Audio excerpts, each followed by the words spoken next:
Hi there everyone, welcome back up here to We're Yard in the Loft, and today we're going to have the ultimate retro extreme, old versus new. And also, don't forget to check out our sponsor, Trainer-O-Matic, makers of DCC decoders, designed by enthusiasts for enthusiasts.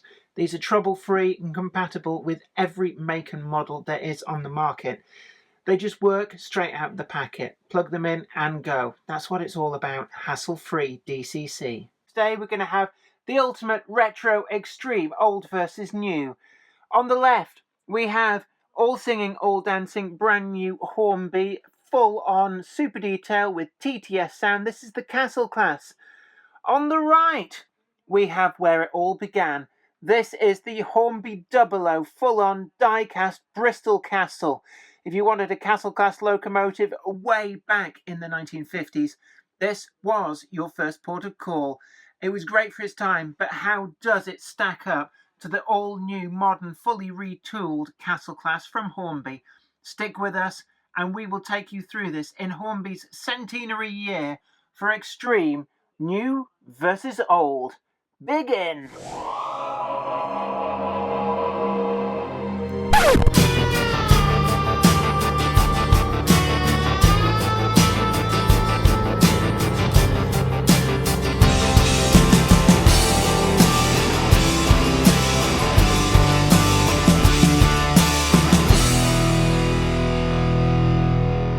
We recently did a full-on review of the new Hornby Castle class, and to be honest with you, there's not really anything of great note to fault except that tender fall plate stuck in that kind of 45-degree angle. That for me was the only real area to note and write home about that I felt wasn't quite right. You can see with this model the exquisite rivet detail and everything just being where it should be. And also the very characteristic cross slide there with the piston detail is just excellently realised. The raked back blast pipes there on the side, exhausting steam from the cylinders to the blast pipe in the smoke box. Everything is just how it should be.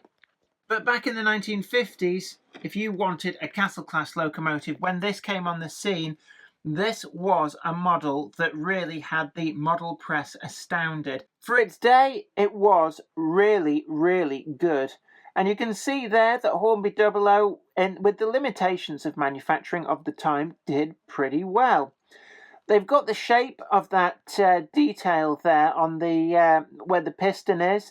It's a flat pressed piece of metal, makes it very durable, and this was kind of what we had. Bear in mind, this is only 10, maybe 20 years at most ahead of some very basic tin plate outline locomotives. So we came on in leaps and bounds. Looking to this model, you can see it's got the fairly hefty handrails of the day. That was just, just how things were. But this has everything it needs to, really. It's got that raked back steam exhaust pipe from the cylinder. We've got the front there all nicely done. And bear in mind that there was no laser scanning of locomotives to get this. It was simply men with slide rules and tape measures working it all out from the real locomotives that were still out there at the time. The real Bristol Castle was still chugging around on Britain's railways, but also by and large from original works drawings. Times were different, but Hornby Dublo really did pull out all the stops. In terms of length, it's actually quite striking just how accurate the Hornby Dublo model is. When we've compared some of the other old versus new extreme side-by-sides, the old model is quite clearly, well, sort of an approximation. But with this, the Hornby Dublo model is bang on the right length for what the all-new super detail Hornby model is. Also, you can see the smoke box is the right length. The dome is where it should be. The smoke box is where it should be. And everything about these models does kind of line up. And it's amazed me doing this just how good the Hornby Dublo model actually is. It's die-cast metal throughout, tender top and locomotive top, with a solid metal chassis on both. And what that means is that it weighs significantly more than its modern equivalent.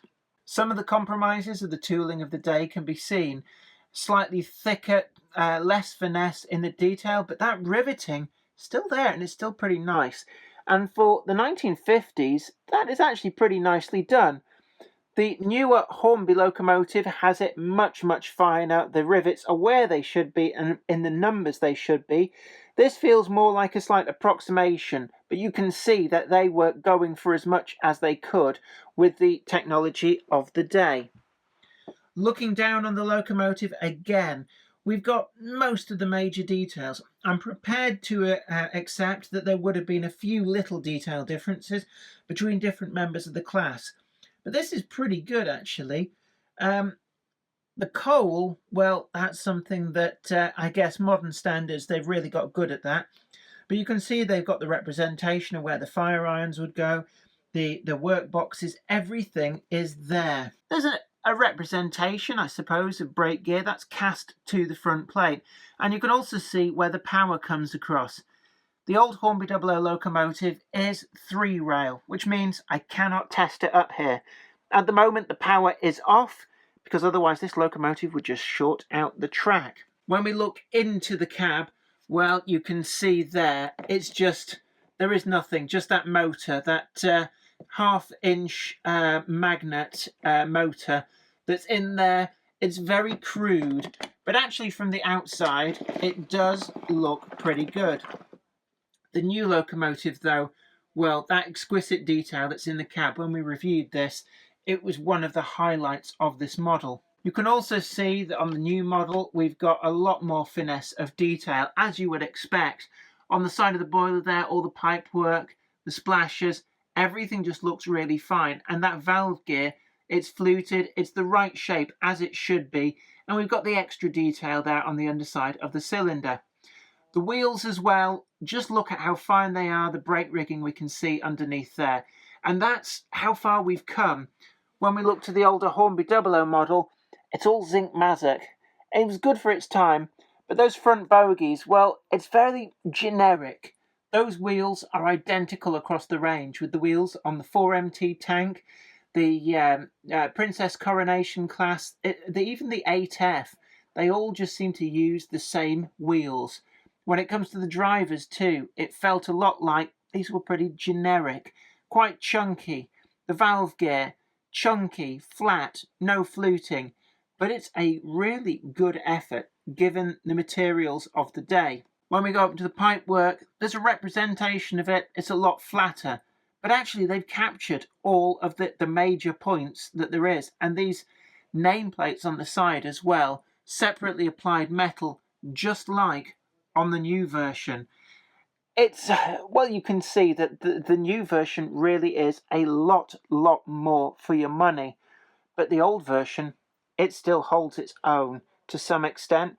Yes, it's a cruder toy, but when you compare it to how far other types of models have come, the older Hornby Dublo model, where the Castle class first hit the rails in 00, really is an amazing stab at this model. They've even got that characteristic shape of the cab roof just perfectly. We compare that to the complex shape that we've got on the new model, it really does look the business. If we look to the underside of this model, gently rolling them both onto the track, we can see just how much cruder the actual underside is. There's no representation of brake gear, and, well, those wheels, they're quite clearly nowhere near those axle boxes. It's crude, it's solid metal, but it did the job back in the day. They have that solid screwed either side metal coupling to protect that cable, and it's a method that Hornby have readopted recently, which has been so pleasing to see. No longer are we getting stress on those cables that run between. We have now, though, an option of close coupling. You can see just how much more is going on. That front bogie as well, this is a big area where we've got a massive difference. With that centre pivot that's sprung loaded, this model really does gracefully go through the track. In contrast, in the older Hornby Dublo model, it's that old style of a fairly generic bogie that's attached with a rearmost pivot, which means that when it goes through the track, that bogie hangs right out. It doesn't feel like it steers the locomotive into the corners, more that it's just coming along for the ride. And that means we get massive unprototypical overhang and the bogie just looks like a passenger rather than part of the mechanics of the locomotive. Pickup on these, well, it's difficult to compare. Those are the pickup plungers on the tender. You can see that this locomotive has run an awfully long way. They started out domed and now they've been worn almost flat. The locomotive picks up from just those two sliding along the middle third rail and then sort of puts down the power through all of the wheels. It's just a common return through everything. It does mean that converting these to two rail running is very, very difficult. Not impossible, but difficult, because you have to bush one side of the wheels. This locomotive, on the other hand, is two rail through and through, designed and made to work faultlessly and flawlessly. It has pickups from all six wheels on the tender and all six driving wheels on the locomotive, which again makes it sure-footed. Inside the tender is room for that DCC sound decoder, and it can be available from Hornby at a really reasonable price and just fits on in. If you don't want to go that route, you can just either leave it on DC and it runs just fine, or you can add a DCC chip of your choice, whatever you choose. It's impossible to DCC fit this locomotive without major surgery. And when I say major, I mean grinding away bits of the chassis around the actual motors to insulate things that were never meant to be insulated. It really is a chore, and the current draw is quite frankly huge by modern CAT standards.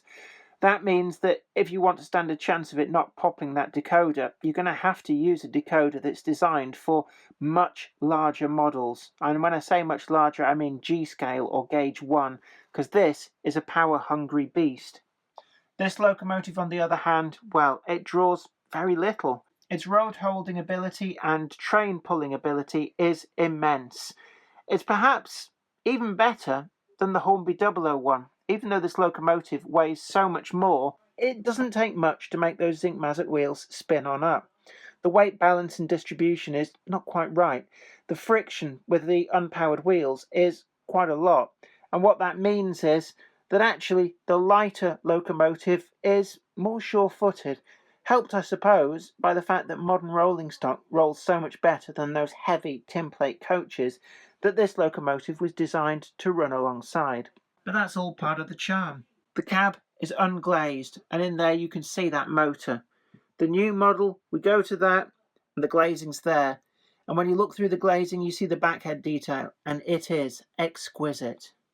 So overall, I would say, if the new model is a 10 out of 10, the old one, well, that's certainly up there at I'd give it a good 6.5 to 7. It really was a great model in its day. It held its own right through, probably to the 1990s. How many other models can you say that nearly 40 years after they were first released, unchanged, they were still giving stellar service and didn't look entirely out of place on a layout? Front faces of these locomotives is captured really, really well. There are little bits of detail differences, but quite frankly, they're not as big and apparent as you might think. The stance of the locomotives, the generic shape, it's all captured on both. We've got it there.